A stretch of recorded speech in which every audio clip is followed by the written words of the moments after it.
We're done tacking the exterior plates. Now it's time to pack and position the 2x4 interior plates. Interior plating should go pretty smoothly. Just make sure to snug the plates tight to the exterior walls. And again, we have to cut around any pipes, and then we tack the plates down on the X side of the line. Tacking the wall plates down is important because we keep butting the wall plates into each other.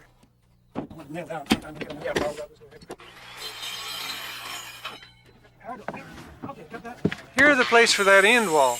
We cut them both right on the line.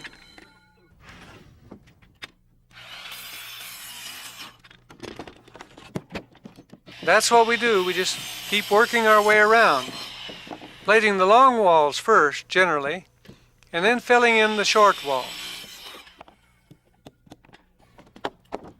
It's important to tack the top plate directly over the bottom plate.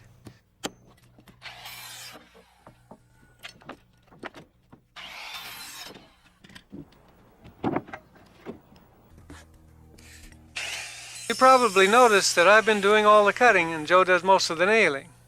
We work together. It's just more efficient that way. Well, Joe and I are moving right along. This place is finally beginning to look like a house. All the plating is done, and you can see over here the outline of a bedroom. Here's a bathroom, and back over here in this corner another bedroom, and I'm standing right in the middle of a hall. We've done what we wanted to do. We took the wall outlines from the blueprints and we transferred them down here to the floor. One other thing I want you to notice as you look at these rooms, you'll see over here there's not a doorway and there's not a window in the place. We paid absolutely no attention to any door or window. Well, let's take a look at these blueprints. Here's a small closet with a doorway. What it looks like is that the wall comes over here and stops, then the doorway, then the wall starts up again. Well, here's the closet right down here. Both those plates run all the way through. There's no visible sign of any door. Back to the blueprints. Here's another one, right here. It goes into this bedroom. But take a look again. Those plates run all the way through. So that's what Joe and I have done. We've run our top and bottom plate across all of those doorways. Later on, we'll come back and we'll cut out sections of that bottom plate and leave room for these doors. Before we do any more work, let's review a few of the things that Joe and I have been doing. Here, this wall here, it's got pipes coming up through it. We couldn't set this plate on top of it like this.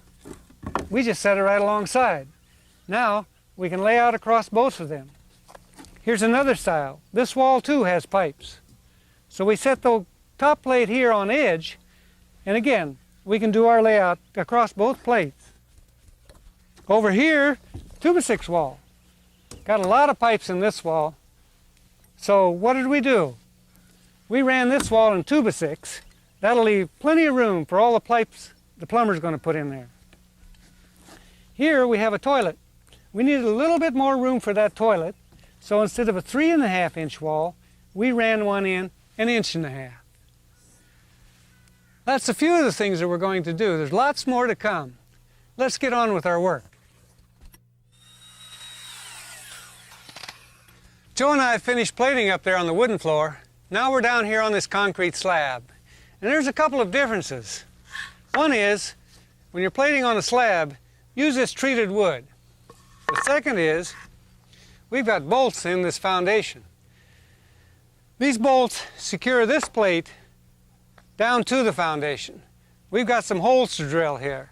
So how do we do it? Well, fairly simple. We just measured over here 3.5 inches, and we snapped a line all the way through.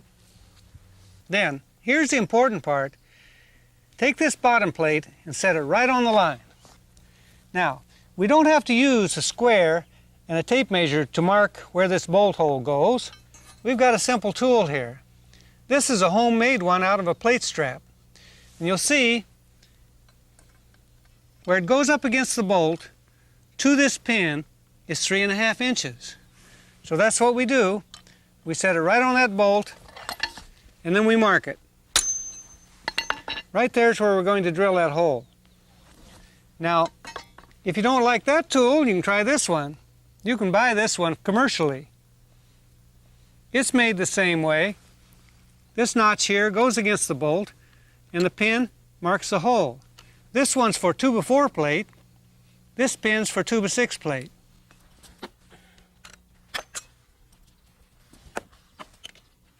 Now, if you don't like to bend over, you can use this tool. It's a stand-up bolt marker. Put it on the bolt. This one works for 2x4 this way. If you got 2x6, just turn it around. Put it on the bolt, straight out. Square it up with the material. Mark your bolt.